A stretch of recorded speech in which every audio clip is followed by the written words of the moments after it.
In the brutal winter of 1843, when the Tennessee mountains held secrets darker than their deepest valleys, a widow's desperate flight with her triplet daughters would collide with the fury of a Cherokee war chief whose hatred for white settlers had turned his heart to stone. What began as an act of cruelty by her own people would become a test of mercy that would forever change the fate of two worlds standing on the edge of war. Before we jump back in, tell us where you're tuning in from, and if this story touches you, make sure you're subscribed, because tomorrow I've saved something extra special for you. The settlement of Millfield Creek sat like a festering wound in the heart of the Cherokee. Nation's ancestral lands, a collection of hastily built cabins and dreams constructed on promises as hollow as the treaty papers that had supposedly guaranteed the land to white settlers. Nestled between the rolling foothills of the Smoky Mountains, the community of barely 60 souls had carved out their existence through sheer determination and willful ignorance of the growing anger that surrounded them on all sides.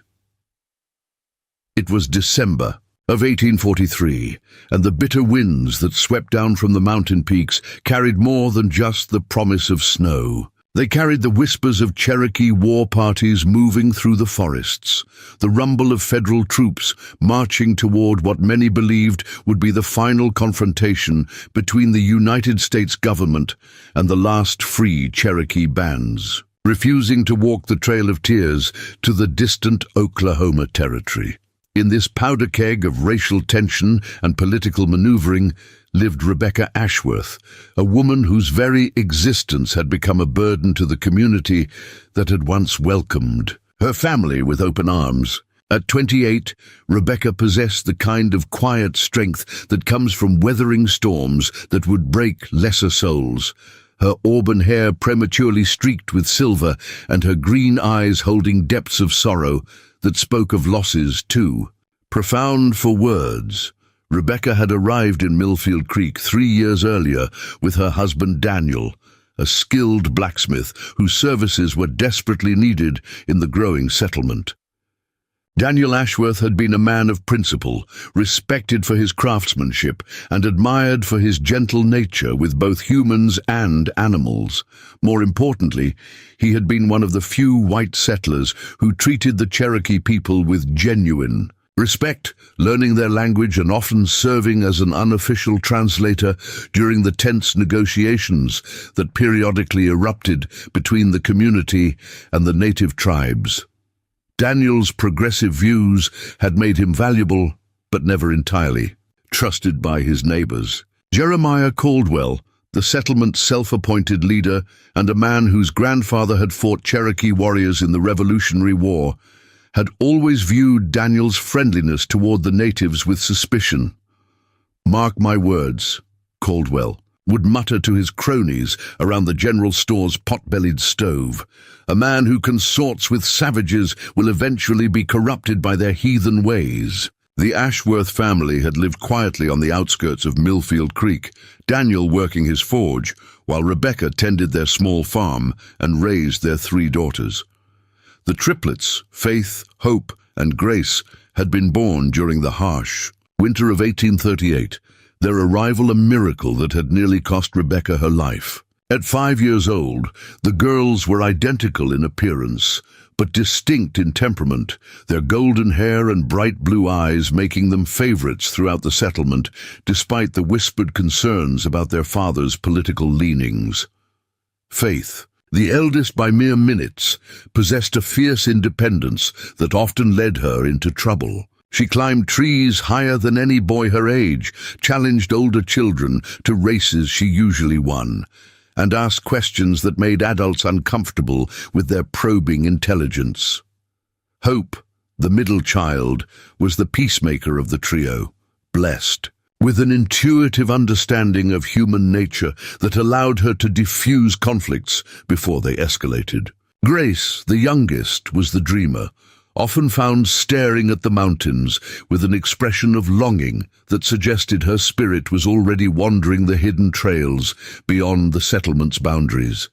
The 3 girls were inseparable, moving through their daily routines with the synchronized precision of dancers who had practiced their steps since birth. They shared everything: clothes, toys, secrets, and an almost telepathic ability to communicate without words. The bond between them was so strong that when one fell ill, the other two would often display the same symptoms within hours. And when one laughed, the others would begin giggling before they even heard the joke.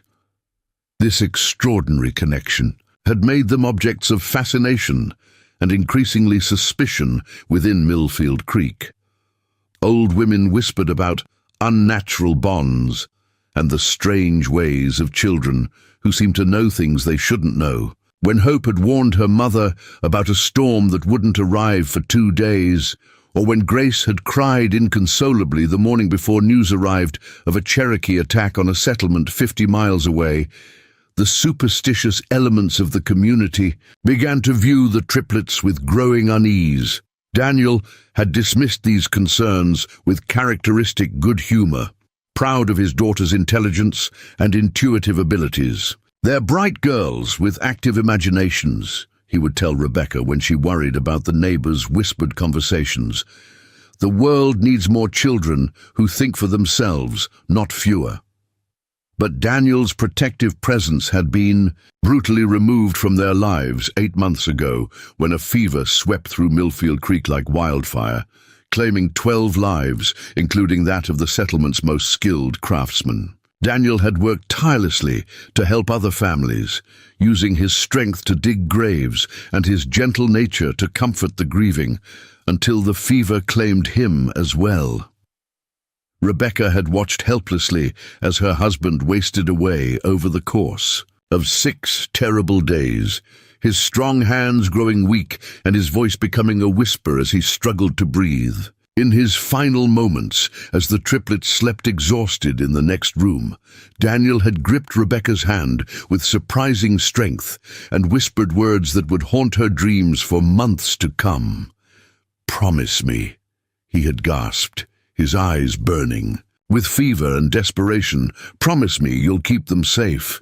The Cherokee, they're not what people think. If trouble comes, if you have no other choice, remember little Wolf. He knows, he understands." Rebecca had promised, though she hadn't understood what her dying husband was trying to tell her. Little Wolf was a Cherokee warrior who had occasionally visited Daniel's forge, trading furs and game for metal tools and horseshoes. The two men had developed a mutual respect, despite the language barrier and cultural differences, but Rebecca had never imagined that this relationship might someday become important to her family's survival. In the months following Daniel's death, Rebecca had struggled to maintain both the forge and the farm while caring for 3 energetic 5-year-olds. The physical demands were exhausting, but the emotional toll was even greater. Without Daniel's income and protection, the Ashworth family's position in Millfield Creek had become increasingly precarious. The settlement's attitude toward Rebecca and her daughters had shifted dramatically after Daniel's death. Where once they had been welcomed, if not entirely trusted, they were now viewed as burdens on a community already stretched thin by the constant threat of Cherokee raids and the uncertainty of their legal claim to the disputed lands. Jeremiah Caldwell had been the first to voice what many were thinking but were too polite to say aloud. "A woman alone with 3 children can't maintain a forge," he had declared during a town meeting in November. "The settlement needs a blacksmith who can work full-time, not a widow who's trying to do a man's job while raising babies." The criticism had stung, but Rebecca had persevered, working longer hours and accepting help from the few neighbors who still showed kindness to her family. Dr. Samuel Morrison, the settlement's physician, had been particularly supportive, often bringing food and medicine for the triplets, while praising Rebecca's courage in the face of overwhelming challenges. But even Dr. Morrison's support hadn't been enough to protect the Ashworth family from the growing sentiment that they had become a liability to Millfield Creek's survival. The tipping point had come 3 weeks ago, when a Cherokee raiding party had struck a farmstead just 10 miles from the settlement, killing 2 men and burning their cabin to the ground. Preparing and narrating this story took us a lot of time, so if you are enjoying it, subscribe to our channel. It means a lot to us now. Back to the story. The attack had sent panic through Millfield Creek, with families barricading themselves in their homes and armed patrols walking the settlement's perimeter day and night. In this atmosphere of fear and suspicion, the fact that Rebecca's husband had maintained friendly relations with Cherokee warriors was suddenly seen not as an asset, but as evidence of dangerous sympathies.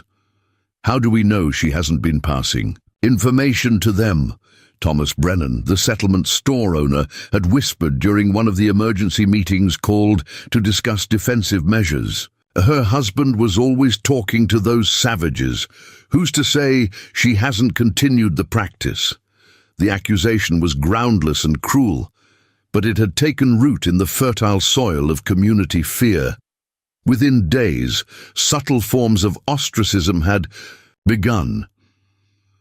Customers stopped coming to the forge, even for emergency repairs. Children were forbidden to play with Faith, Hope, and Grace, leaving the triplets confused and hurt by the sudden isolation. Store credit was quietly revoked, forcing Rebecca to rely on her dwindling savings to purchase basic necessities. The final blow had come when Rebecca had approached Caldwell directly, seeking to trade work for food and supplies. The settlement leader had listened to her proposal with a cold expression that made her blood run cold, his grey eyes holding none of the sympathy she had hoped to find. "Mrs. Ashworth," he had said with mock formality, "I'm afraid the settlement has reached a difficult decision regarding your family's future here in Millfield Creek." Rebecca had felt her heart sink as she recognized the tone of a man delivering an ultimatum. "What kind of decision, Mr. Caldwell?" Caldwell had straightened in his chair, assuming the posture of a judge delivering sentence. "The community has voted. Given your inability to contribute meaningfully to our defense and the questionable loyalties your family has demonstrated, we believe it would be best for all concerned if you and your daughters sought opportunities elsewhere." The words had hit Rebecca like physical blows. Are you asking us to leave? I'm telling you that your presence here has become a burden and a security risk, Caldwell had replied bluntly. We've prepared a wagon with basic supplies. You have until tomorrow morning to gather your belongings and depart Millfield Creek permanently.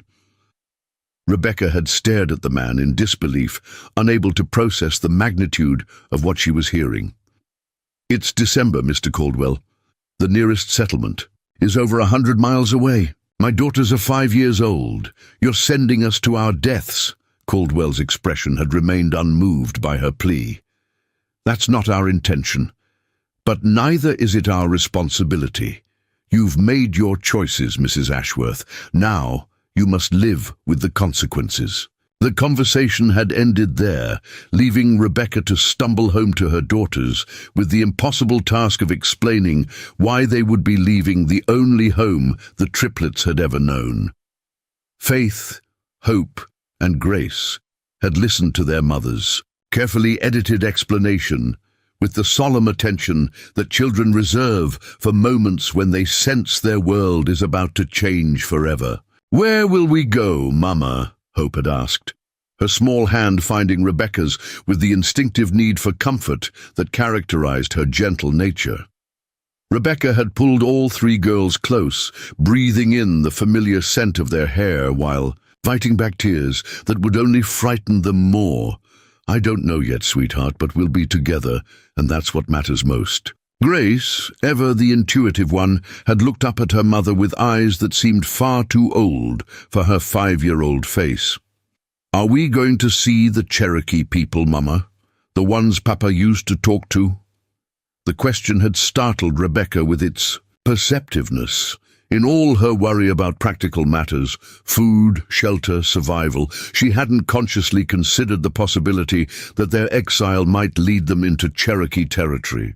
But now, remembering Daniel's dying words about Little Wolf, she wondered if her youngest daughter had somehow sensed something that she herself had missed. "I don't know, Grace," she had answered honestly. "But if we do, we'll try to remember everything Papa taught us about treating people with respect." Now, as dawn broke cold and grey over Millfield Creek on December 20th, 1843, Rebecca Ashworth stood beside a rickety wagon loaded with their meagre possessions, watching her daughters say goodbye to the chickens they had raised from chicks and the garden where they had played countless games of hide-and-seek among the vegetables. The triplets wore their warmest clothes. Wool dresses Rebecca had sewn herself, knitted stockings, and sturdy boots that were already too small, but would have to last until they reached wherever they were going. Jeremiah Caldwell had provided the wagon and a single horse as promised, though both were so old and worn that Rebecca suspected they had been chosen more for their expendability than their utility. The supplies consisted of a bag of cornmeal, some dried beans, a small amount of salt pork, and 2 blankets that would provide little protection against the mountain winter's fury.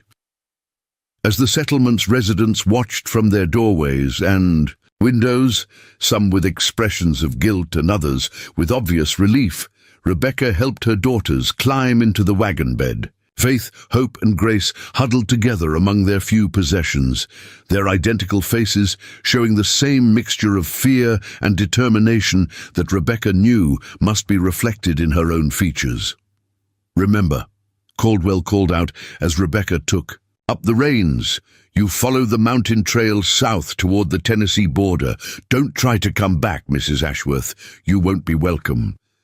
Rebecca nodded curtly, refusing to give the man the satisfaction of seeing her despair. With a gentle word to the old horse, she guided the wagon toward the trail that would take them away from Millfield Creek forever, into the wilderness where Cherokee war parties roamed and where a widow with 3 small children would face odds that no sane person would willingly choose.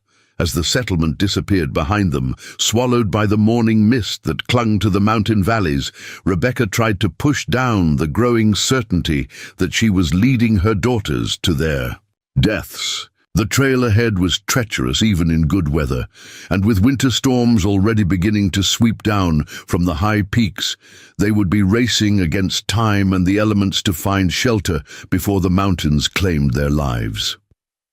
What Rebecca didn't know, what she couldn't have known, was that their wagon was already being watched by eyes that had learned to track every movement of white settlers through these disputed lands. Hidden in the forest shadows, Cherokee scouts were reporting their progress to a war chief whose reputation for ruthlessness toward white intruders had earned him the name Howling Wolf, a man whose hatred for the people who had stolen his homeland ran as deep as the mountain roots themselves.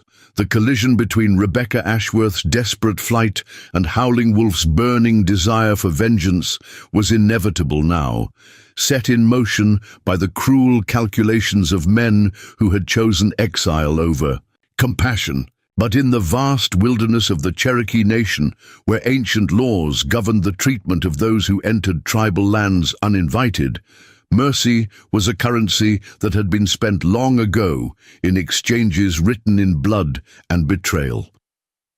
The wagon rolled forward into the gathering storm, carrying a mother and her 3 daughters toward a destiny that none of them could imagine, where the line between enemy and salvation would be decided by the beating of a single Cherokee heart that had forgotten how to forgive.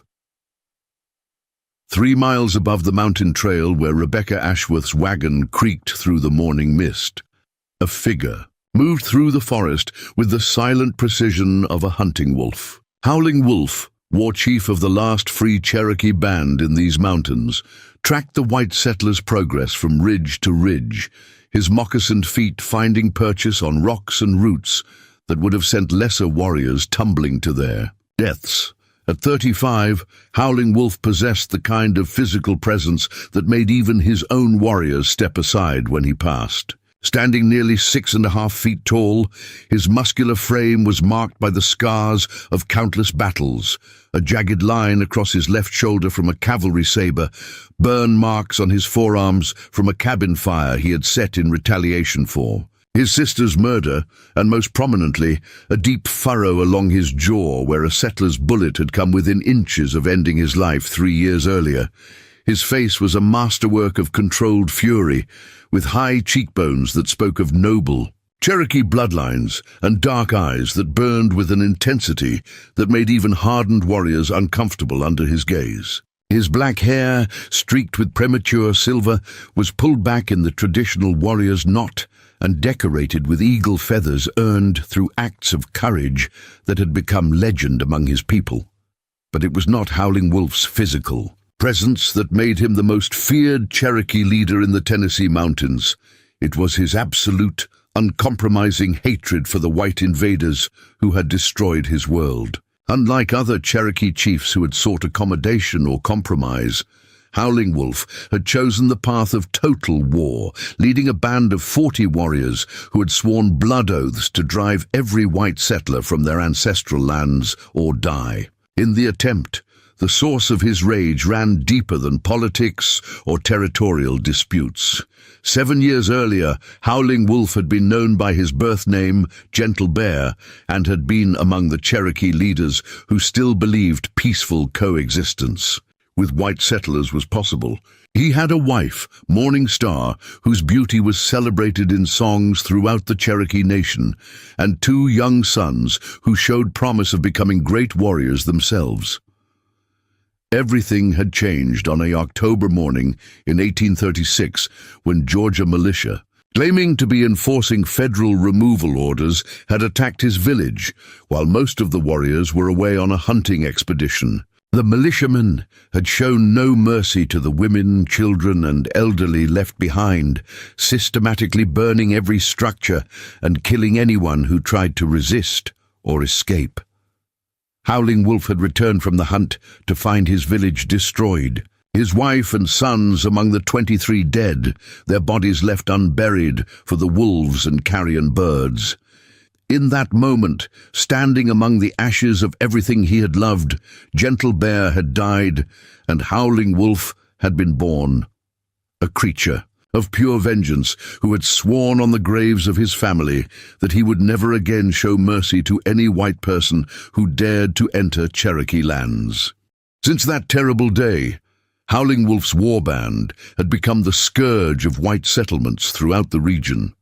They struck without warning, burned cabins and barns, ran off livestock, and killed any settlers who tried to fight back. Unlike other Cherokee groups who often spared women and children, Howling Wolf's warriors showed no such restraint. They had learned from bitter experience that white children grew up to become white soldiers, and white women gave birth to the next generation of invaders. The federal government had placed a bounty of $500 on Howling Wolf's head, an enormous sum that had attracted bounty hunters from as far away as Texas.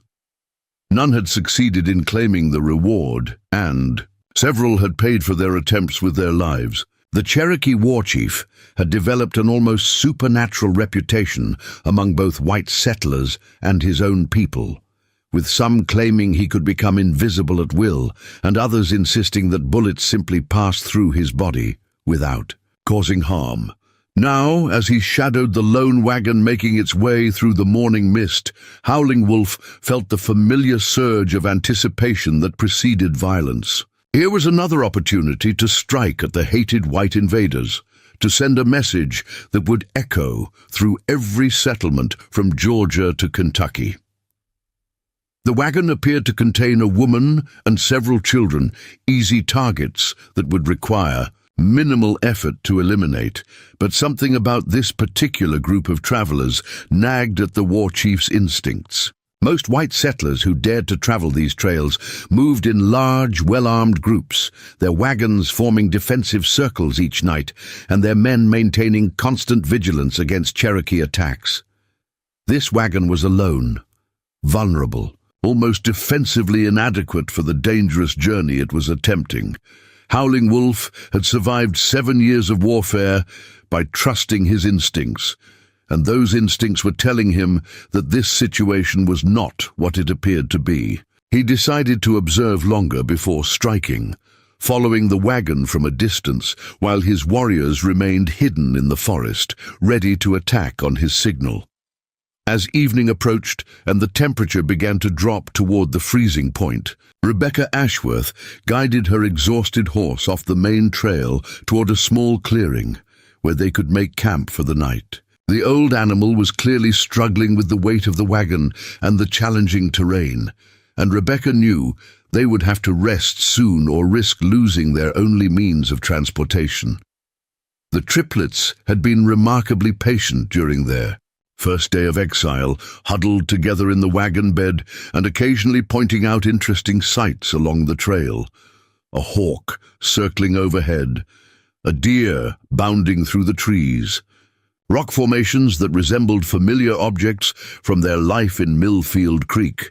But Rebecca could see the strain beginning to show in their small faces, the quiet exhaustion that came from spending hours bouncing along rough mountain paths, while trying to process the enormous changes in their lives. "Are we going to sleep outside, Mama?" Faith asked, as Rebecca helped her daughters down from the wagon. The eldest triplet's voice carried a mixture of excitement and apprehension. Sleeping outdoors was an adventure she had never experienced. But the approaching darkness and falling temperature made it clear this would be no comfortable camping trip. "Just for tonight, sweetheart," Rebecca replied, though she knew it would likely be for many nights to come. She had less than $2 in coins hidden in her dress pocket, hardly enough to secure lodging even if they could find an inn willing to accommodate a woman traveling alone with children. Rebecca worked quickly to establish their campsite before full darkness arrived. She unhitched the old horse and tethered it where it could reach a small stream that ran through the clearing, then gathered wood for a fire while the triplets helped arrange their few blankets into sleeping areas. The girls worked with the cheerful efficiency of children who viewed hardship as an interesting challenge rather than a genuine threat to their survival. Hope, ever the nurturing one among the sisters, took charge of organizing their limited food supplies, while Grace entertained them all with elaborate stories about the woodland creatures they had seen during the day. Faith, displaying the practical intelligence that would serve her well in the years to come, had already begun collecting additional firewood and had somehow fashioned a crude shelter using branches and one of their blankets. As the fire crackled to life and their meager dinner of cornbread and dried beans warmed in a battered pot, Rebecca found herself marveling at her daughter's resilience. They had been cast out from the only home they had ever known, were facing an uncertain future in hostile wilderness, and yet they maintained the fundamental optimism that seemed to be their birthright. "Mama," Grace said as they huddled around the fire, "do you think Papa is watching us from heaven?" The question caught Rebecca off guard, bringing tears to her eyes that she quickly wiped away before her daughters could see them. "I'm sure he is, sweetheart, and I know he's proud of how brave you girls are being. He would have liked this," Faith added with characteristic directness. "Papa always said we should learn to live in the woods like the Cherokee people do." The mention of Daniel's Cherokee friends sent a chill through Rebecca that had nothing to do with the mountain air. She had been trying not to think about the possibility of encountering Cherokee war parties during their journey, but Faith's innocent comment reminded her that they were now traveling through territory where such encounters were not just possible, but likely. As the girls settled into their makeshift beds, Rebecca maintained the fire and kept watch over their small camp. The forest around them was alive with sounds, owls calling to each other across the darkness, the rustle of small animals moving through the underbrush, the occasional snap of a branch that might have been caused by wind or something larger. What Rebecca didn't know was that one of those sounds was definitely caused by something larger. Howling Wolf had positioned himself less than 50 yards from their campsite, close enough to hear their conversations and observe their every movement. The Cherokee war chief had listened to the woman and her daughters with growing confusion, their words challenging assumptions he had made about their journey. These were not settlers moving into Cherokee territory to claim land or establish a new homestead. They were refugees cast out from their own community and struggling to survive in the wilderness. The woman showed no signs of the arrogance or entitlement that characterized most white invaders.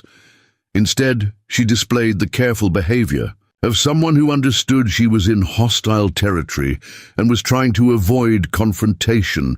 More intriguingly, the children had mentioned their father's friendship with Cherokee people, suggesting a level of respect and understanding that was rare among white settlers. Howling Wolf found himself remembering Little Wolf, a warrior from his own band who had occasionally traded with a white blacksmith near Millfield Creek. Little Wolf had spoken respectfully of the blacksmith, describing him as a man who learned Cherokee words and treated native people as equals rather than inferiors. Could this be the family of that same blacksmith? If so, the situation became considerably more complicated than a simple raid on traveling settlers. Little Wolf was one of Howling Wolf's most trusted warriors, and his judgment on such matters carried significant weight within the warband. As the hours passed and the temperature continued to drop, Howling Wolf found himself faced with an unexpected moral dilemma. Everything in his training and experience told him to strike swiftly and without mercy. These were white invaders in Cherokee territory, and the appropriate response was death. But something about this particular family resonated with memories he had tried to bury, along with his former identity as Gentle Bear. The woman's gentle care for her children reminded him painfully of Morning Star tending to their sons. The children's innocent chatter and obvious trust in their mother's ability to protect them echoed his own boys' voices from 7 years ago. Most disturbing of all, the family's vulnerability and obvious desperation mirrored the helplessness his own people had felt when forced from their homes by white soldiers and Georgia militia. Was this how his wife and children had spent their final night, huddled around a small fire, trying to stay warm while death approached through the darkness? The parallel was uncomfortable enough to make even Howling Wolf question the justice of what he was planning. But justice, he reminded himself, was not about individual circumstances or personal sympathies. Justice was about the systematic destruction of his people, the theft of their lands, the murder of their families. This woman might be a victim of her own people's cruelty, but she was still a white person in Cherokee territory, and Cherokee law was clear on how such situations should be resolved. As dawn approached and the family began stirring around their dying fire, Howling Wolf made his decision. He would take them captive rather than killing them immediately, bringing them back to his main camp where the band's council could determine their fate. This would satisfy Cherokee law while allowing time to learn more about their true circumstances and intentions. The decision was tactically sound, but Howling Wolf couldn't shake the feeling that something significant was about to change in his carefully ordered world of absolutes. For 7 years, he had lived by the simple principle that all white people deserved death for the crimes committed against the Cherokee nation. Now, watching a mother struggle to wake her sleeping daughters and prepare for another day of uncertain travel, he found that principle under assault by emotions he had thought long dead. Rebecca was packing their few possessions back into the wagon when she became aware of being watched. It was nothing she could point to specifically, no sound, no movement visible in the forest around their clearing, but every instinct honed by years of frontier living was screaming that they were no longer alone. "Girls," she said quietly, trying to keep her voice calm and natural, "I want you to climb into the wagon now, quickly, but don't run. Faith, Hope, and Grace responded to the subtle urgency in their mother's tone, with the immediate obedience that children develop when they understand their survival depends on following instructions without question. They gathered their blankets and scrambled into the wagon bed, their identical faces showing the alert tension of young animals sensing danger. Rebecca was reaching for the rifle Daniel had insisted she learn to use when the forest around their campsite suddenly came alive. With Cherokee warriors, they emerged from concealment with such silent precision that they seemed to materialize from the morning mist itself, painted figures in buckskin and feathers, carrying weapons that ranged from traditional bows to captured army rifles. At their head stood the most imposing man Rebecca had ever seen, a Cherokee warrior whose very presence seemed to radiate controlled violence, his dark eyes fixed on her with an intensity that made her feel like prey being evaluated by a predator, while his hand rested casually on the handle of a tomahawk that had clearly seen considerable use. "You are in Cherokee territory," Howling, Wolf said in heavily accented but clear English, his voice carrying the authority of absolute command. "You will come with us now." Rebecca's hand was still inches from her rifle when 3 arrow points appeared at her throat, held by warriors who had moved with supernatural speed and silence. The message was unmistakably clear. Any attempt at resistance would result in immediate death. "Please," Rebecca said, her voice steady despite the terror coursing through her veins. "My daughters are just children. Whatever you plan to do to me, please let them go." Howling Wolf studied the woman's face, noting the courage it took to bargain for her children's lives, even when facing her own death. It was exactly what a Cherokee mother would have done in similar circumstances, and the recognition of this universal parental instinct stirred uncomfortable memories of his own family's final moments. "No one will be harmed if you do as you are told," he said finally, though he wasn't entirely sure he could keep that promise. Cherokee law regarding white invaders was strict and unforgiving, and his own warriors expected their war chief to uphold that law regardless of personal feelings. As the warriors surrounded the wagon and began leading it deeper into Cherokee territory, Rebecca pulled her daughters close and whispered the only reassurance she could offer. "Remember what Papa taught us about the Cherokee people. They are not savages. They have laws and honor just like we do." But even as she spoke the words, Rebecca couldn't forget the stories that had terrified her community for months. Tales of Cherokee raids that left no survivors, of war parties that showed no mercy to women and children.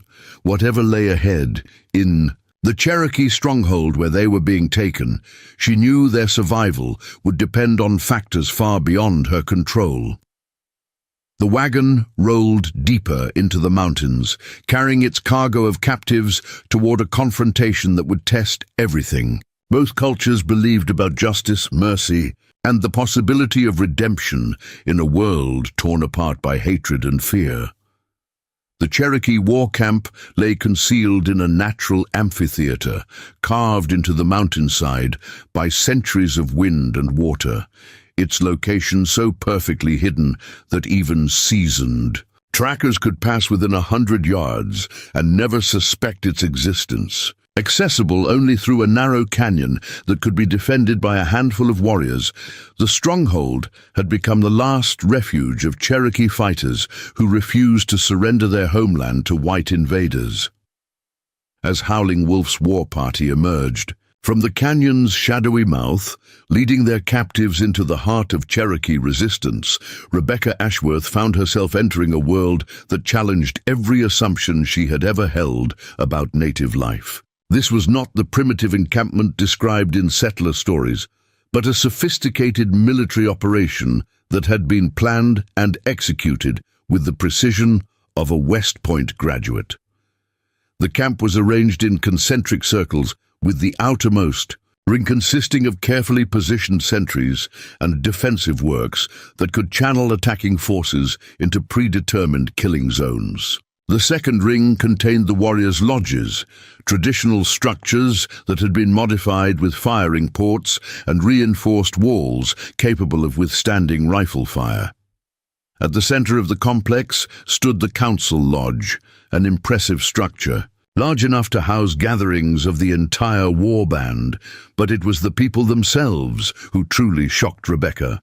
These were not the half-naked savages of frontier mythology, but disciplined fighters who moved with the quiet confidence of professional soldiers. Many wore combinations of traditional Cherokee dress and captured military equipment, buckskin shirts adorned with eagle feathers alongside stolen cavalry sabers, moccasins paired with army-issue cartridge belts, war paint applied over faces that showed the intelligence and determination of men fighting for their homeland's survival. The arrival of white captives caused an immediate stir throughout the camp. Warriors emerged from their lodges to watch the procession, their faces showing a mixture of curiosity and barely contained hostility. Women and children gathered in doorways, their eyes reflecting the pain of families torn apart by 7 years of relentless warfare. Even the camp dogs seemed to sense the tension, their hackles raised as they followed the wagon with suspicious growls. Faith, Hope, and Grace huddled together in the wagon bed, their identical faces pale with fear, but their eyes bright with the resilient curiosity of children, encountering something entirely outside their experience. Despite their terror, they were fascinated by the unfamiliar sights, sounds, and smells of the Cherokee stronghold, the smoke from cooking fires that carried the scent of unfamiliar spices, the rhythmic sound of women working hides with bone, scrapers, the musical quality of Cherokee voices speaking in their ancient tongue. "Mama," Hope whispered, her voice barely audible above the creak of wagon wheels. "They're not what the stories said they would be." Rebecca squeezed her daughter's hand, recognizing the same observation that was reshaping her own understanding of the situation.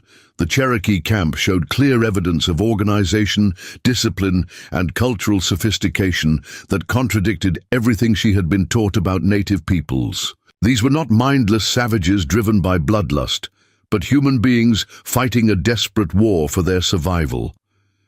As evening descended upon the hidden stronghold, the entire war band gathered around the great council fire that had been lit in the center of the camp. This was more than a military briefing. It was a sacred ceremony that connected the living warriors to their ancestors and to the land they had sworn to defend. The flames cast dancing shadows across painted faces, while the smoke carried prayers to the spirit world, seeking guidance for the momentous decision that lay before them. Howling Wolf sat in the place of honor, his imposing figure draped in a buffalo robe that had been painted with symbols representing his victories over white soldiers. To his right sat Little Wolf, the warrior who had known Daniel Ashworth and whose testimony would prove crucial in determining the captive's fate. To his left sat Screaming Eagle, an elderly war chief whose scarred face and missing left eye bore witness to decades of conflict with white invaders. The captives had been placed at the edge of the circle, close enough to observe the proceedings, but far enough to be guarded by warriors whose loyalty to Cherokee law was absolute. Rebecca kept her daughters close, one arm around each of the younger girls, while Faith pressed against her other side, all 4 of them trying to make sense of the ceremony unfolding before them. The council began with traditional rituals, the passing of the sacred pipe, invocations to the Great Spirit, and recitations of Cherokee history that stretched back centuries before the first white man had set foot on the continent. But gradually the focus shifted to more immediate concerns, the war against white settlers, recent victories and defeats, and most importantly, the proper treatment of white captives found in Cherokee territory. Howling Wolf rose to address the council, his voice carrying easily across the gathering as he spoke in the Cherokee language. Though Rebecca couldn't understand his words, the passion in his tone and the reactions of his listeners made it clear that he was recounting the circumstances. of their capture and arguing for a specific course of action. When the war chief finished speaking, other voices joined the debate. Some warriors stood to demand immediate execution of the white captives, their arguments punctuated by gestures toward scars and wounds that testified to their own suffering. At white hands, others spoke more moderately, their words carrying the weight of tribal tradition and the complex laws that governed Cherokee treatment of prisoners. It was Little Wolf who finally stood to speak for the captives, his testimony carrying special weight because of his personal knowledge of Daniel Ashworth. The warrior spoke at length about his dealings with the white blacksmith, describing a man who had shown respect for Cherokee customs and had treated native people as equals rather than inferiors. The metal worker learned our words, Little Wolf said, switching to English so the captives could understand his testimony. He spoke of his woman and small ones with pride. He said Cherokee people were wise, that white men could learn from our ways if they chose to listen instead of fighting. The warrior's words sent a ripple of surprised murmurs through the council. For a white man to publicly express admiration for Cherokee culture was almost unheard of in their experience, and several of the more moderate voices began to speak in support of showing mercy to Daniel's family. But Screaming Eagle, whose hatred for white settlers ran as deep as Howling Wolf's own, rose to counter Little Wolf's testimony with arguments that struck at the heart of Cherokee survival. One white man who spoke kind words cannot balance the deaths of our children, the elderly war chief declared, his voice cracking with emotion. I have buried 3 sons killed by white soldiers. My granddaughter was taken by white slavers and never seen again. How many Cherokee families must die to pay for the kindness shown to one white blacksmith? The question hung in the night air like smoke from the council fire, and Rebecca felt her heart sink as she realized the weight of history that her family was being measured against. These men had lost everything to white expansion, their land, their families, their entire way of life. How could she expect them to show mercy to white captives simply because her dead husband had treated them with respect? It was at this moment of deepest despair that an unexpected voice joined the council. Debate. Grace, the youngest of the triplets, had been listening intently to the Cherokee words, even though she couldn't understand them, and something in the rhythm and emotion of the speeches had resonated with her sensitive nature. Standing up despite her mother's restraining hand, the 5-year-old girl walked toward the council fire with the fearless curiosity that had always characterized her personality. The gathering fell silent as this small white child approached the sacred flames, her golden hair catching the firelight as she looked directly at Howling Wolf with eyes that held no trace of fear. "You're sad," Grace said simply, her child's voice carrying clearly in the sudden quiet. "You're sad like Mama was when Papa went to heaven." The directness of her observation struck the Cherokee warriors like a physical blow. Here was a white child who had recognized the pain behind their anger, who had seen through their fierce exterior to the grief that drove their hatred of her people.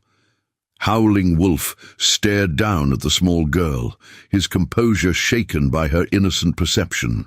In her blue eyes, he saw something he had forgotten existed, the ability to recognize shared humanity across the barriers of race and culture.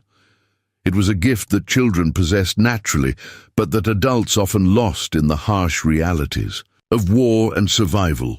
"My papa said Cherokee people were brave and wise," Grace continued, unaware of the profound impact her words were having on the council. "He said they loved their children and their land just like we do.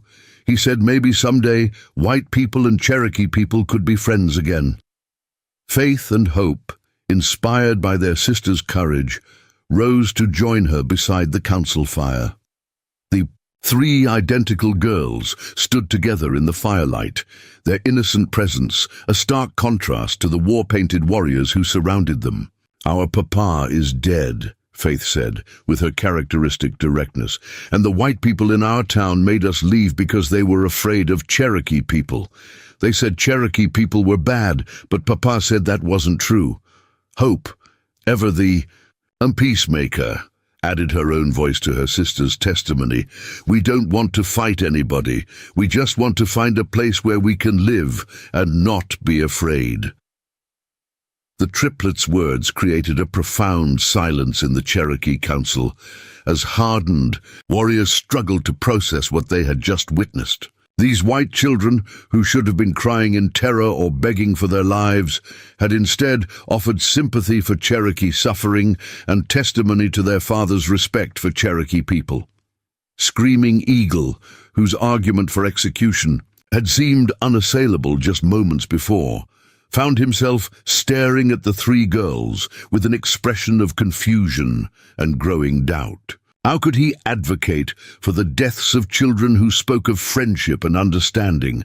How could Cherokee law demand the execution of innocents who had already been victimized by their own people's prejudice? It was then that another voice joined the council debate, one that carried even greater authority than the war chiefs themselves. Grandmother Willow, the eldest woman in the war band and the keeper of Cherokee traditional law, emerged from her lodge and walked slowly toward the council fire. At nearly 70 years old, Grandmother Willow was a living link to Cherokee history, a woman who had witnessed the first treaties with white men and had survived the systematic destruction of her people's way of life. Her word carried the weight of generations, and even Howling Wolf showed her the deference due to an elder whose wisdom was considered sacred. The old woman studied the white captives with eyes that had seen the rise and fall of nations, her weathered face reflecting the accumulated pain and wisdom of a lifetime spent watching her people struggle for survival. When she finally spoke, her voice carried the authority of Cherokee law and the compassion of a grandmother who had outlived most of her own children. I have listened to the words of warriors who speak of death and revenge, she said in Cherokee. Her words then translated by Little Wolf for the captives' benefit. I have heard the arguments for justice and the demands for blood to balance blood. These are the words of men whose hearts are filled with righteous anger. She paused, turning her ancient gaze toward the triplets who stood bravely beside the council fire. But I have also heard the words of children who speak of their father's respect for our people. I have seen white young ones who show courage in the face of death and compassion for Cherokee suffering. These are not the voices of enemies but of human beings who carry their father's wisdom in their hearts. Grandmother Willow's words carried immense weight within Cherokee culture, where elders were revered as the guardians of traditional wisdom and the interpreters of ancient law. Her intervention shifted the entire tone of the council debate, opening space for arguments that had seemed impossible just moments before. Cherokee law speaks of justice, she continued, but it also speaks of mercy. Our ancestors taught that the strong must protect the weak, that warriors must show honor even to their enemies. These white people have been cast out by their own kind, abandoned to die in our mountains. They are not invaders seeking to steal our land. They are refugees seeking sanctuary from their own people's cruelty. The old woman's logic was difficult to argue against, especially when combined with the powerful testimony of the triplets themselves. Even the most hardened warriors were beginning to waver in their demand for immediate execution, recognizing that this situation was unlike any they had encountered before. But Howling Wolf was not yet ready to abandon the principles that had guided him through 7 years of warfare against white settlers. Rising to his full, imposing height, the war chief addressed both the council and the captives with words that would determine whether Rebecca Ashworth and her daughters would live to see another sunrise. Grandmother Willow speaks wisdom that comes from many seasons of life, he said formally, his English precise despite his accent. But I must speak for the dead, for Morning Star and my sons, for all the Cherokee families destroyed by white. Hatred. How can we show mercy to the children of those who showed no mercy to ours? The question hung in the night air like a challenge to the very foundations of Cherokee law and tradition. The council fire crackled and sparked, its flames illuminating faces marked by years of war and loss, as the fate of 4 white lives balanced on the edge of a decision that would define the soul of Cherokee resistance. In that moment of supreme tension, with death or salvation hanging in the balance, the triplets demonstrated once again the extraordinary courage that had brought them safely through so many dangers. Instead of cowering in fear or pleading for their lives, they stepped forward together and offered something that no Cherokee warrior had expected from white captives: their own understanding of loss and their willingness to share in Cherokee grief. The council fire burned lower as the night deepened, but the debate that would determine the captives' fate was far from over. Forces of justice and mercy, tradition and compassion, hatred and hope were all engaged in a struggle that would test the very soul of Cherokee honor.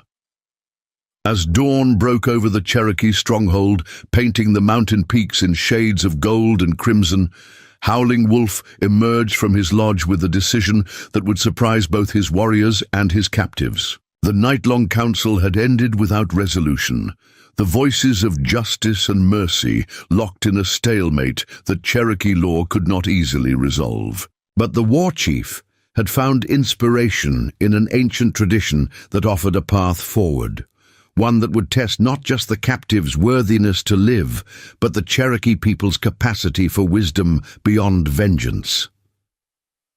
"There is an old way," Howling Wolf announced to the assembled warband, his voice carrying the authority of generations of Cherokee leaders.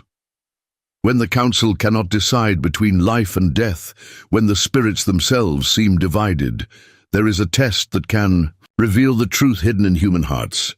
Grandmother Willow nodded slowly, recognizing the ancient ritual he was invoking. The test of hearts was older than Cherokee memory, a sacred challenge that had been used in the earliest days when the people first walked the earth. It required captives to prove their worthiness not through combat or submission, but through acts that demonstrated the strength of their spirit and the purity of their intentions. Rebecca felt her stomach clench with fear as she watched the Cherokee warriors gather in a circle around her family.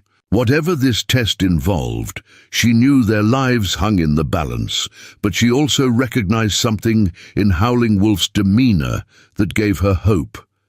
This was not the stance of a man preparing for execution, but of a leader seeking a different kind of truth. "The white woman and her daughters will live among us for 7 sons, Howling Wolf declared, switching to English so Rebecca could understand the terms of their trial.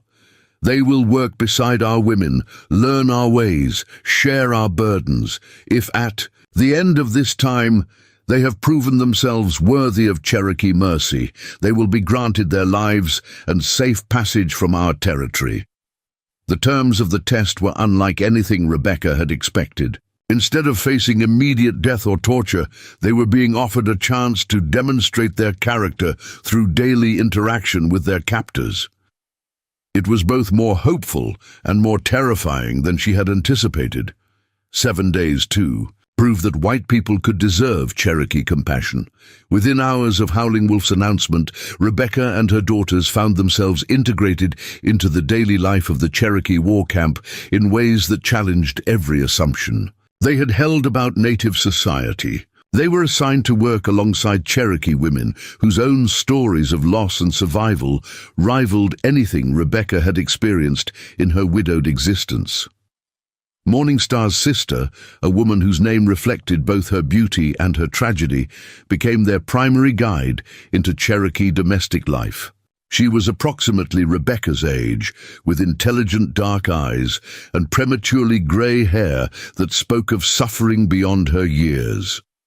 Her husband and 2 children had been killed during the same militia raid that had claimed Howling Wolf's family, and she now devoted herself to caring for the warband's orphaned children with the fierce protectiveness of a woman who had learned that love and loss were inseparable. "Your daughters must learn to be useful," Morningstar's sister explained in halting English as she showed Rebecca how to prepare the cornmeal that formed the basis of Cherokee nutrition. "Cherokee children work from the time they can walk. No one survives in the mountains without everyone contributing." The lesson was delivered without cruelty, but with the practical directness of someone who understood that survival in Cherokee society depended on everyone pulling their own weight.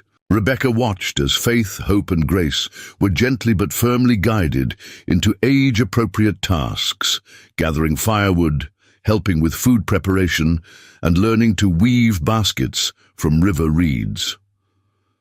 What struck Rebecca most profoundly was how naturally her daughters adapted to Cherokee life. Faith's natural leadership abilities found expression in organizing the other children's work, while Hope's nurturing instincts made her a favorite among the Cherokee mothers who appreciated her gentle help with their own children. Grace, with her dreamy creativity, proved surprisingly adept at the intricate beadwork that decorated Cherokee clothing and ceremonial items.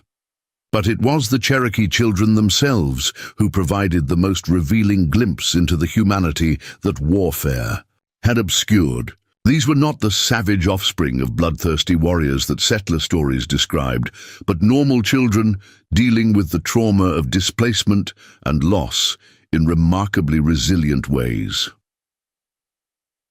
Little Fox, a Cherokee boy of perhaps 8, whose father had died fighting white soldiers, initially viewed the white captives with deep suspicion, but within days he was teaching Faith Cherokee words for different types of birds and competing with her to see who could climb trees more skillfully. Singing Bird, a girl Hope's age who had lost her mother to settler violence, found comfort in the triplet's gentle nature and began sharing Cherokee children's games that transcended language barriers. It was Grace's assignment to help in the Cherokee Healing Lodge that provided the most dramatic evidence of the cultural exchange taking place within the war camp. Walks with Spirits, the band's medicine woman, was initially skeptical about accepting help from a white child, but Grace's intuitive understanding of plants and their properties quickly won her respect. "This small one has the gift," Walks with Spirits observed to Morningstar's sister as they watched Grace carefully sort medicinal herbs with an accuracy that suggested natural ability rather than learned knowledge. "Her spirit speaks to the plant people in ways that cannot be taught." The medicine woman began teaching Grace Cherokee healing traditions that had been passed down through generations of healers, knowledge that included not just the practical application of herbal remedies, but the spiritual beliefs that made Cherokee medicine effective. Grace absorbed these lessons with the eager intelligence of a child who had found her true calling. More importantly, Grace began contributing her own knowledge to Cherokee healing practices. Her mother had taught her about European herbal remedies, and her natural intuition about plant medicine allowed her to suggest combinations and applications that Walks with Spirits had never considered. When a Cherokee warrior returned to camp with the infected arrow wound that was not responding to traditional treatments, it was Grace who suggested combining willow bark tea with a poultice made from wild garlic and honey, a remedy that proved remarkably effective at fighting the infection. The success of this hybrid healing approach created ripples of respect throughout the Cherokee community. The test's most crucial moment came on the 5th day, when news arrived that would challenge every Cherokee in the warband and threaten to destroy the fragile progress that had been made toward understanding. A Cherokee scout arrived at dawn with reports that a white military patrol was approaching the valley, following tracks that might lead them to the hidden stronghold. The soldiers were led by Colonel James Harrison, a man whose reputation for brutality toward Cherokee civilians was legendary throughout the region. If Harrison's patrol discovered the war camp's location, the result would be a massacre that would leave no Cherokee survivors. The news sent shockwaves through the warband. Some warriors immediately demanded that the white captives be executed to prevent them from potentially aiding the approaching soldiers. Others argued for immediate evacuation of the camp, abandoning their carefully prepared defensive positions to avoid discovery. It was in this moment of crisis that Rebecca Ashworth made a decision that would define not just her family's fate, but the future relationship between her daughters and the Cherokee people who had become their unlikely teachers. "I know Colonel Harrison," Rebecca said quietly when the debate reached its peak. "He served with my husband during the Mexican War. If you allow me to speak with him, I may be able to convince him that this valley contains nothing worth his attention." The offer was met with stunned silence. Here was a white captive volunteering to risk her own life to protect her Cherokee captors, a demonstration of loyalty that challenged everything the warriors believed about white duplicity and selfishness. Howling, Wolf studied Rebecca's face with the intensity of a man trying to read the contents of another person's soul. "Why would you do this? If you betray us to the soldiers, you and your daughters would be free. You could return to the white world and leave Cherokee troubles behind." Rebecca's answer came from a place of understanding that had developed gradually over 5 days of living among people she had been taught to view as enemies. "Because I've learned that Cherokee people love their children just as fiercely as I love mine. Because my daughters have found friends and teachers here who have shown them kindness when their own people showed them only cruelty. Because sometimes doing what's right matters more than doing what's safe." What followed was one of the most elaborate and dangerous deceptions ever attempted in the Cherokee resistance to white expansion. Working together, Rebecca and the Cherokee warriors created a scenario designed to convince Colonel Harrison that the valley contained nothing more than a lone white widow struggling to survive in the wilderness. The war camp was evacuated within hours, with warriors and their families moving to hidden caves deeper in the mountains, while a small group remained. To create the illusion of an abandoned campsite, Rebecca's wagon was repositioned to suggest she had been living alone in the valley for weeks, while evidence of Cherokee presence was carefully erased or disguised.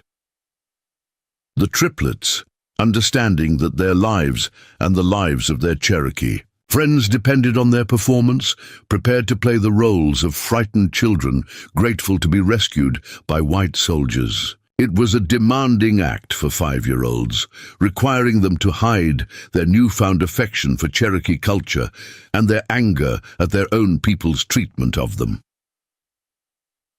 When Colonel Harrison's patrol entered the valley 2 days later, they found exactly what Rebecca and her Cherokee allies had prepared them to find: a desperate white widow with 3 young daughters struggling to survive after becoming lost in Cherokee territory. The deception was so complete that Harrison never suspected the truth.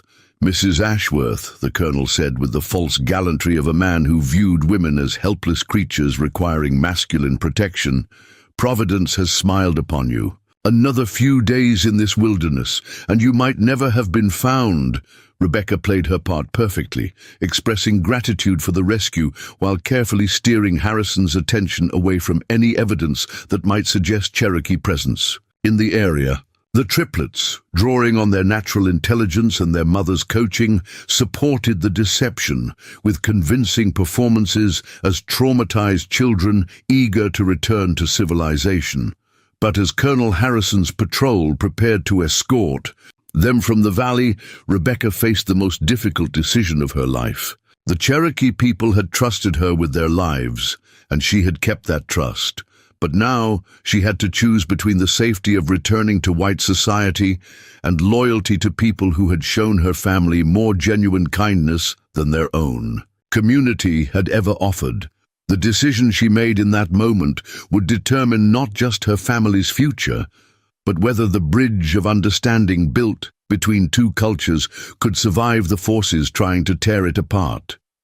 As the military patrol rode out of the valley, carrying what appeared to be rescued white settlers back to safety, the mountains held their breath, waiting to see whether mercy and understanding could triumph over centuries of hatred and mistrust. The test was far from over, and its outcome would reshape the hearts of everyone involved in ways that none of them could yet imagine. 3 miles from the Cherokee stronghold, as Colonel Harrison's patrol made camp for the night, Rebecca Ashworth faced the most agonizing decision of her life. The military escort that was supposedly rescuing her family from Cherokee territory had no idea they were being manipulated by the very people they sought to destroy. But Rebecca knew that her next choice would determine not just her family's future, but the survival of an entire Cherokee community that had shown her more genuine compassion than her own people ever had. Faith, hope, and grace slept fitfully in their bedrolls near the soldiers' campfire, exhausted by the emotional strain of maintaining their deception throughout the day.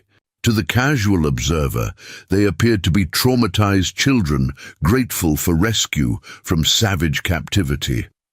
Only Rebecca could see the truth in their faces, the genuine grief at being separated from Cherokee friends who had become like family, the confusion at having to pretend hatred for people they had grown to love. Colonel Harrison sat by the fire, regaling his men with stories of Cherokee atrocities while cleaning his service revolver with the mechanical precision of a career soldier.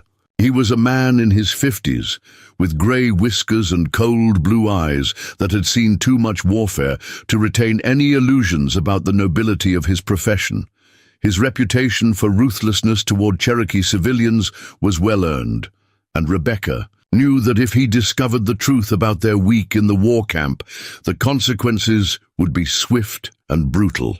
"Mrs. Ashworth," the colonel said, turning his attention to Rebecca with the patronizing concern that characterized his attitude toward women.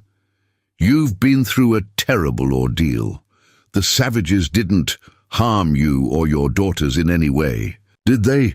The question carried implications that made Rebecca's skin crawl, but she forced herself to maintain the role of grateful victim. "No, Colonel. We were fortunate. They seemed more interested in using us as bargaining chips than other purposes." Harrison nodded with satisfaction, apparently pleased that white womanhood had been preserved intact. "Good. The Cherokee are becoming more calculating in their brutality. Time was, they would have killed you outright or worse. Now they're learning to use captives as leverage in their war against civilization." Rebecca bit her tongue to prevent herself from defending the Cherokee people who had shown her family nothing but kindness and respect. The irony was bitter. Her own white community had cast her and her daughters out to die, while Cherokee warriors had risked their lives to protect them from this very man who claimed to be their rescuer. As the camp settled into sleep, Rebecca made her decision. She would not betray the Cherokee location to Colonel Harrison, but neither could she return to a white society that had already rejected her family once. There had to be a third option, a path that honored both her debt to the Cherokee people and her responsibility to her daughter's future. In the darkest hour before dawn, when the sentries were fighting sleep and the camp lay wrapped in the deep quiet of mountain wilderness, Rebecca Ashworth executed a plan that would have made Cherokee warriors proud of her cunning and courage. Working with the silent precision she had learned during her week in the war camp, she gathered her daughters and their few possessions, then led them away from the military encampment into the forest darkness. The escape required every skill she had acquired during her time with the Cherokee, moving silently through underbrush, reading the night sky for direction, following animal trails that white soldiers would never notice. Faith, hope, and grace followed their mother without question, their own Cherokee training allowing them to move through the darkness with confidence that would have been impossible just weeks earlier. By sunrise, they were 10 miles from Harrison's. camp and moving deeper into Cherokee territory along paths that only native guides could follow. Rebecca knew that the colonel would assume they had been recaptured by Cherokee warriors, an assumption that would actually protect the warband by directing military attention away from their actual location. But Rebecca's plan went far beyond simple escape. During her week among the Cherokee, she had learned about other white families who had found refuge in Cherokee communities throughout the mountains, traders, missionaries, and settlers who had earned native trust through genuine respect and fair dealing. These people lived in a middle world between white and Cherokee society, serving as interpreters, mediators, and bridges between cultures that seemed destined for eternal conflict. It was toward one of these unique communities that Rebecca now led her daughters, following directions that Morningstar's sister had quietly shared during their work together in the Healing Lodge. If such a place truly existed, it might offer the Ashworth family something that neither white nor Cherokee society could provide alone, a chance to belong somewhere without sacrificing the wisdom they had gained from both cultures. 3 days of difficult travel through increasingly remote mountain terrain brought Rebecca and her daughters to a site that challenged everything they thought they knew about the rigid boundaries between white and Cherokee society. Hidden in a valley so remote that it appeared on no government maps, they discovered a thriving community where the impossible had become everyday reality, white and Cherokee families living together in genuine harmony. The settlement was unlike anything Rebecca had ever imagined. Cherokee lodges stood alongside log cabins, with children of both races playing together in common areas while their parents worked side by side in fields and workshops. White women and Cherokee women shared domestic tasks, trading knowledge about everything from herbal medicine to food preservation. Cherokee warriors and white men collaborated on hunting expeditions and defensive preparations, their partnership based on mutual respect rather than the uneasy alliances that characterized most white native interactions. At the heart of this remarkable community was a man whose story embodied the possibility of genuine reconciliation between two worlds. Thomas Hartwell was a former missionary who had arrived in Cherokee territory 15 years earlier, intent on converting native people to Christianity. Instead, he had found himself converted to a deeper understanding of Cherokee spirituality, while maintaining his own faith. His Cherokee wife, Singing Water, was a woman of such wisdom and dignity that she had become a leader in both Cherokee and white aspects of the community. Every family here has a story of rejection by their own people, Thomas explained to Rebecca as he showed her family around the settlement. Cherokee families who refused to walk the Trail of Tears, white families who stood up for Cherokee rights, mixed-blood children who belonged fully to neither world. We've created something new here, not white society or Cherokee society, but human society. The concept was revolutionary in 1843 America, where racial boundaries were considered divinely ordained and immutable. Yet here was living proof that those boundaries could be transcended through genuine respect, shared hardship, and the simple recognition that all people wanted the same basic things: safety for their families, meaningful work, and a sense of belonging to something larger than themselves. Faith, hope, and grace adapted to their new environment with the remarkable resilience that had carried them through every challenge they had faced. Within days, they were attending the community's unique school, where Cherokee and white children learned both English and Cherokee languages, both European and native history, both Christian and Cherokee spiritual traditions. The education they received was unlike anything available in either white or Cherokee society alone, a synthesis of knowledge that prepared them to navigate multiple worlds with confidence and understanding. But even in this haven of interracial harmony, the larger conflict between white expansion and Cherokee resistance cast a shadow that could not be ignored. News arrived regularly of military campaigns, Cherokee raids, and the inexorable pressure of white settlement that was crushing traditional native society throughout the Southeast. The residents of the Valley of Two Peoples knew that their unique experiment in racial cooperation existed on borrowed time. The crisis came when a Cherokee runner arrived with devastating news from Howling Wolf's warband. Colonel Harrison, frustrated by the mysterious disappearance of the Ashworth family, had begun a systematic campaign of retaliation against Cherokee communities throughout the region. Villages were being burned, Cherokee civilians were being killed or captured, and the pressure was mounting for a final military solution to what white authorities called the Cherokee problem. Most immediately threatening was Harrison's plan to attack the Cherokee Winter Gathering, a sacred ceremony that brought together scattered bands from across the region for spiritual renewal and cultural preservation. The gathering was scheduled to take place in just 2 weeks, and intelligence suggested that Harrison intended to surround the ceremonial grounds and massacre every Cherokee present, including women, children, and elderly people who posed no military threat to white settlements. The news hit the Valley of Two Peoples like a physical blow.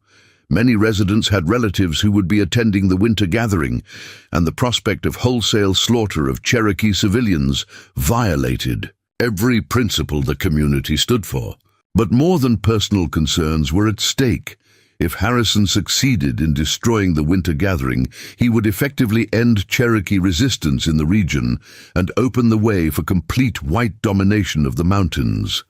Thomas Hartwell called an emergency council meeting that brought together both Cherokee and white residents of the valley to discuss their response to the crisis. The debate that followed revealed the complex loyalties and difficult choices that defined life in their unique community. Some argued for neutrality, insisting that the valley's survival depended on avoiding involvement in the larger conflict between white military forces and Cherokee resistance. Others demanded immediate action to warn the Cherokee bands and help them prepare defenses against Harrison's planned attack. A few even suggested that the valley's white residents should approach military authorities and attempt to prevent the massacre through official channels. But it was Rebecca Ashworth who proposed the most radical solution, one that would require unprecedented courage from everyone involved and would forever change the relationship between her family and both white and Cherokee society. Rebecca's proposal was breathtaking in its audacity and terrifying in its potential consequences. She suggested that the Valley of Two Peoples should serve as the location for the Cherokee Winter Gathering, using their unique community as both a sanctuary and a symbol of what peaceful coexistence between the races could achieve. Colonel Harrison expects to find scattered Cherokee bands hiding in remote canyons and caves, Rebecca explained to the assembled council.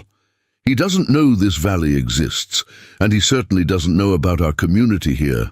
If we can convince the Cherokee leaders to hold their gathering in our valley, we can provide protection while demonstrating to both sides that white and Cherokee people can live together in peace. The plan had numerous advantages. The valley's hidden location would make it difficult for military forces to find or attack. The presence of white families would complicate any military action, as even the most ruthless commanders hesitated to attack settlements containing white women and children. Most importantly, the winter gathering could serve as a showcase for the possibility of racial reconciliation, providing a powerful counter-narrative to the military's claims that Cherokee people were inherently savage and violent. But the risks were enormous. If Harrison discovered the valley's location, the entire community would be branded as traitors to their race and face the same fate as the Cherokee people they were protecting. Every white resident would be committing treason in the eyes of federal authorities, while Cherokee participants would be risking their lives on the promise of protection from people they had little reason to trust. The debate continued through the night, with passionate arguments on all sides. Some community members threatened to leave the valley rather than participate in such a dangerous scheme. Others argued that their unique experiment in racial cooperation would be meaningless if they failed to act when Cherokee lives were at stake. It was Thomas Hartwell who finally called for a formal vote, and the result was closer than Rebecca had hoped. By a margin of just 3 votes, the community agreed to invite the Cherokee Winter Gathering to take place in the Valley of Two Peoples, gambling their own survival on the possibility that their example of peaceful coexistence might provide a path forward in a conflict that seemed destined to end in genocide. As runners were dispatched to carry the invitation to Cherokee leaders throughout the region, Rebecca reflected on the journey that had brought her family to this moment, cast out by white society for no crime other than their husband's respect for Cherokee people. They had found sanctuary among the very people they had been taught to fear. Now they were risking everything they had gained to protect a culture that had shown them more genuine Christian charity than any white church ever had.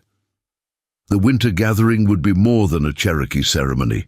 It would be a test of whether understanding could triumph over hatred, whether mercy could overcome vengeance, and whether two peoples who had been taught to see each other as enemies could find a way to share the same land in peace. The outcome would determine not just the fate of the Cherokee people, but the moral character of a nation that claimed to be founded on principles of justice and human dignity. The winter of 1844 arrived early in the Tennessee mountains, bringing with it snows that painted the Valley of Two Peoples in crystalline beauty, while concealing the most extraordinary gathering in Cherokee history. Word of the valley's offer had spread through Cherokee communities like wildfire, and the response had exceeded everyone's most optimistic expectations. Warriors, chiefs, medicine men, and entire families began arriving in secret, creating an assembly that represented not just Howling Wolf's resistance band, but Cherokee people from across the entire southeastern region. By the first week of December, over 300 Cherokee people had gathered in the hidden valley, transforming the small integrated community into a temporary city that buzzed with languages, traditions, and stories from dozens of different bands and clans. The logistics of housing, feeding, and organizing such a massive gathering would have challenged any community, but the Valley of Two Peoples rose to the occasion with remarkable efficiency and grace. Thomas Hartwell and Singing Water had worked tirelessly to coordinate the arrangements, but it was Rebecca Ashworth who emerged as an unexpected leader in managing the complex cultural dynamics of the gathering. Her experience living in both white and Cherokee communities, combined with her daughter's natural ability to bridge cultural divides, made her an invaluable mediator when tensions arose between different groups. The triplets had become minor celebrities among the Cherokee visitors, their story of exile from white society and acceptance into Cherokee life serving as a powerful symbol of the gathering's larger message. Faith, hope, and grace moved effortlessly between Cherokee and white families, their presence a living reminder that the barriers between races were not as insurmountable as many believed. Faith had become particularly close to Little Fox, the Cherokee boy she had first met in Howling Wolf's war camp. Now nearly 9 years old, Little Fox had grown into a natural leader among the Cherokee children, and his friendship with Faith created a partnership that helped bridge cultural gaps throughout the gathering. Together, they organized games and activities that brought Cherokee and white children together in ways that challenged their parents' preconceptions about racial compatibility. Hope's gentle nature had made her a favorite among the Cherokee grandmothers, who appreciated her eagerness to learn traditional stories and songs. Under their tutelage, she was developing into a gifted storyteller herself, able to recount Cherokee legends in both English and Cherokee languages with an authenticity that impressed even the most traditional elders. Grace's work with Cherokee Medicine had evolved to the point where she was assisting walks with spirits in treating not just Cherokee patients, but white community members who had come to respect her unusual healing abilities. At just 6 years old, she was already demonstrating knowledge of herbal medicine that rivaled practitioners with decades of experience. The winter gathering's spiritual ceremonies began with the lighting of the great fire, a sacred flame that would burn throughout the entire gathering and serve as a focal point for prayers, rituals, and community bonding. But this year's ceremony carried special significance because it represented the first time in Cherokee history that white people had been invited to participate as equals rather than observers or converts. The opening ceremony was conducted by 7 Feathers, the eldest Cherokee spiritual leader present, a man whose authority was recognized by Cherokee people throughout the Southeast. At nearly 80 years old, 7 Feathers had witnessed the entire history of Cherokee white contact, from the earliest trading relationships through the devastating removal policies that had scattered his people across the continent. Tonight, we light the great fire not just for Cherokee people, but for all people who seek to walk the path of understanding, 7 Feathers announced in Cherokee, his words translated by Thomas Hartwell for the white participants. The Great Spirit has shown us that the color of a person's skin matters less than the color of their heart. The ceremony that followed was unlike anything that had ever taken place in Cherokee history. White and Cherokee families sat together around the great fire, sharing prayers in multiple languages while children of both races played in the firelight. The sacred pipe was passed not just among Cherokee warriors, but among white men who had proven themselves worthy of such honor through their actions and attitudes. Rebecca found herself deeply moved by the spiritual power of the gathering, recognizing in Cherokee prayers and rituals the same yearning for divine connection that had drawn her to Christianity. But more than theological similarities, she was struck by the Cherokee emphasis on community responsibility and mutual care, values that had been largely absent from the competitive, individualistic white society that had rejected her family. The most powerful moment came when Howling Wolf, the fearsome war chief whose hatred for white people had seemed absolute, stood to address the gathering. His words would be remembered for generations as a turning point in Cherokee white relations.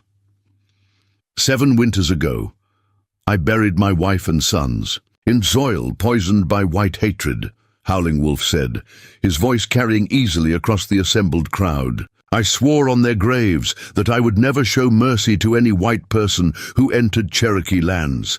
But the Great Spirit has shown me that hatred destroys the one who carries it as surely as it destroys its intended target. The war chief's gaze found Rebecca and her daughters, acknowledging the role they had played in his spiritual transformation. These white people taught me that not all pale-skinned hearts are filled with darkness. Their children showed Cherokee children how to laugh again after too many seasons of tears. Their mother risked her life to protect Cherokee families from white soldiers who would have killed without mercy.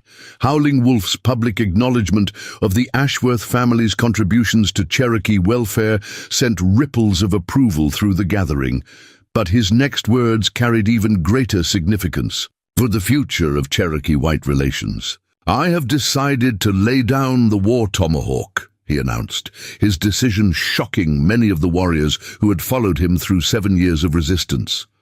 Not because Cherokee people should surrender their rights or their dignity, but because there are ways to fight for justice that do not require the spilling of blood. The peaceful atmosphere of the winter gathering was shattered on December 15th, when a lone rider appeared at the valley's entrance, requesting permission to speak with the gathering's leaders. The visitor was immediately recognizable to Rebecca.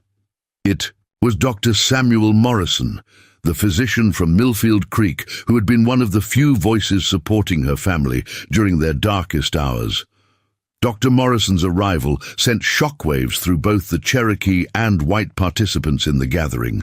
His presence meant that the outside world had somehow learned of the valley's existence, and the implications were potentially catastrophic for everyone involved. "Rebecca," Dr. Morrison said, when he was brought before the gathering's leadership.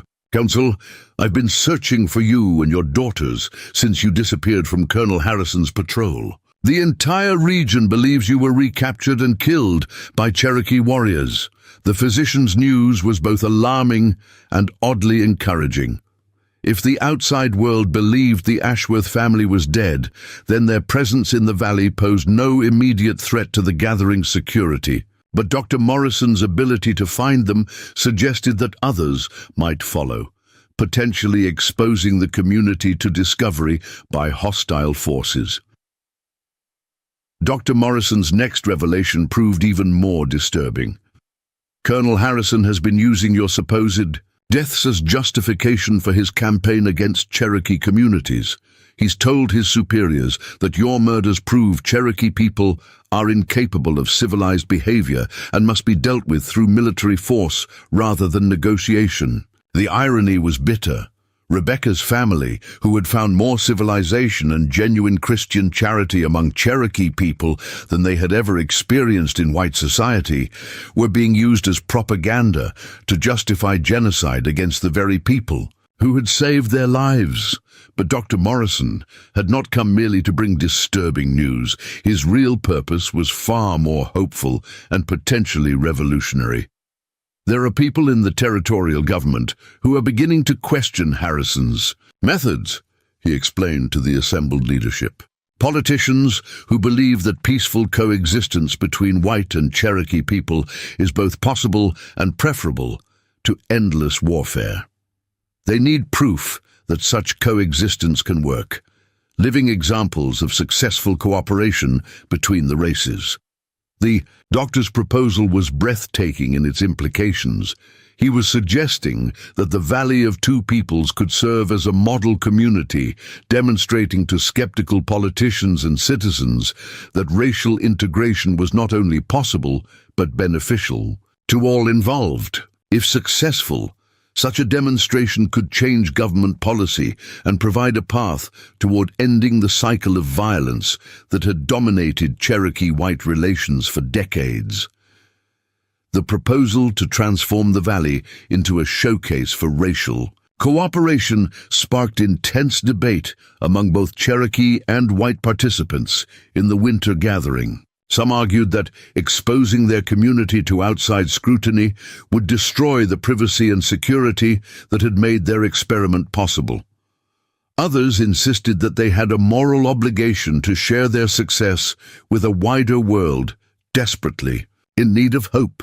The debate continued for 3 days, with passionate arguments on all sides. Cherokee elders spoke of the risks of trusting white authorities who had broken every treaty and promise they had ever made. White residents worried about being branded as race traitors by their own communities.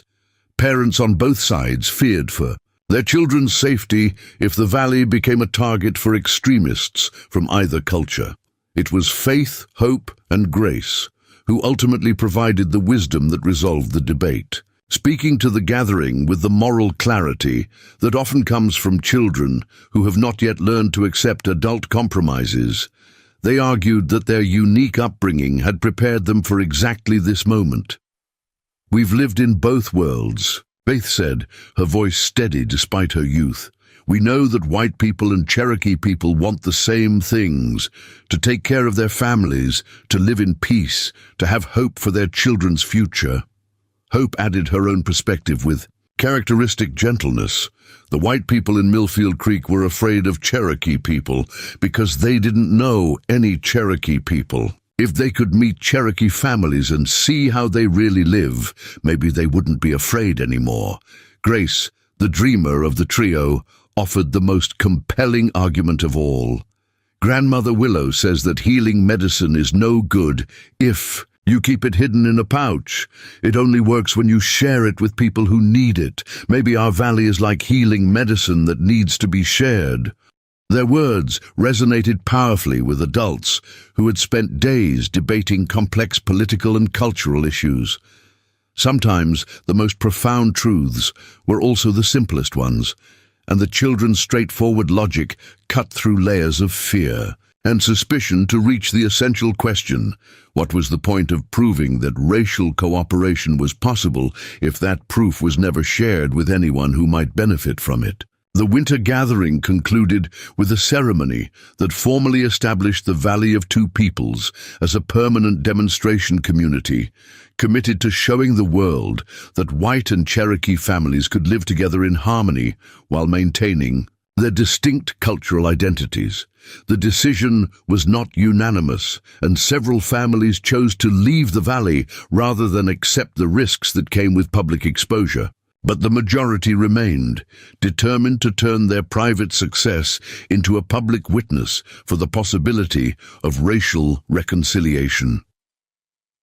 Dr. Morrison returned to the territorial capital with a carefully crafted invitation from the valley's residents, offering to host visits from government officials, religious leaders, and journalists who were interested in seeing living proof of successful racial integration. The response exceeded everyone's expectations, with delegations arriving from across the country to study the valley's unique social experiment.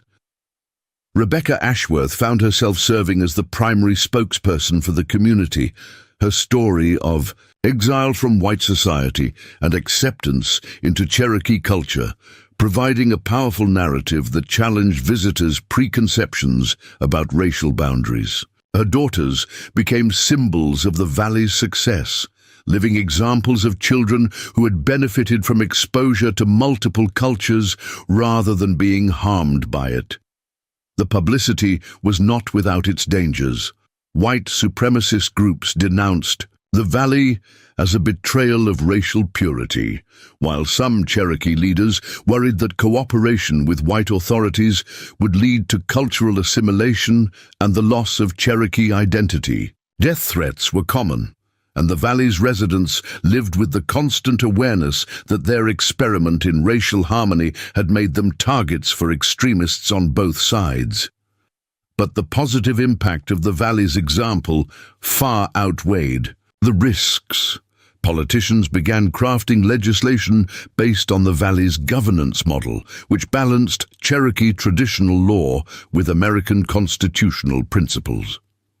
Educational reformers used the valley's integrated school as a template for similar institutions throughout the region. Most importantly, the simple fact of the valley's existence provided hope for people on both sides of the racial divide who had begun to believe that peaceful coexistence was impossible.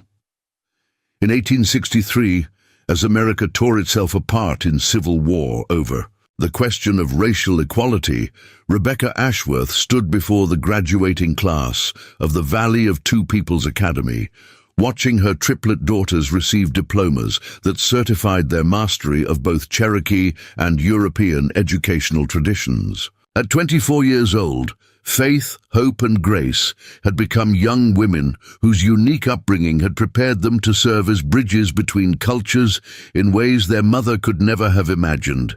Faith had become a lawyer, one of the first women in the territory to be admitted to the bar, specializing in cases involving Cherokee land rights and civil liberties. Her legal work had helped establish precedents that protected Native peoples throughout the Southeast, while advancing the cause of women's rights in ways that benefited all women regardless of race. Hope had followed her calling into education, founding schools throughout Cherokee territory that provided integrated education based on the valley's successful model. Her work had created a generation of Cherokee and white children who viewed racial cooperation as natural rather than revolutionary, laying the groundwork for a more just society. Grace had become a renowned healer, combining Cherokee plant medicine with European medical techniques to create treatments that were more effective than either tradition could provide alone. Her work had saved countless lives while demonstrating the practical benefits of cultural synthesis. As Rebecca watched her daughters accept their diplomas from Thomas Hartwell and Singing Water, she reflected on the extraordinary journey that had brought them to this moment. Cast out into a winter wilderness by people who feared difference, they had found salvation among people who valued compassion over prejudice. The cruelty intended to destroy them had instead led them to a destiny none of them could have imagined, serving as living proof that the barriers between human beings were not as permanent as those who built them believed. The Valley of Two. Peoples continued to thrive long after Rebecca's death, becoming a symbol of hope that inspired civil rights movements for generations to come. The community's example proved that racial integration was not just possible, but beneficial, providing practical evidence that would eventually help transform American society's understanding of human equality.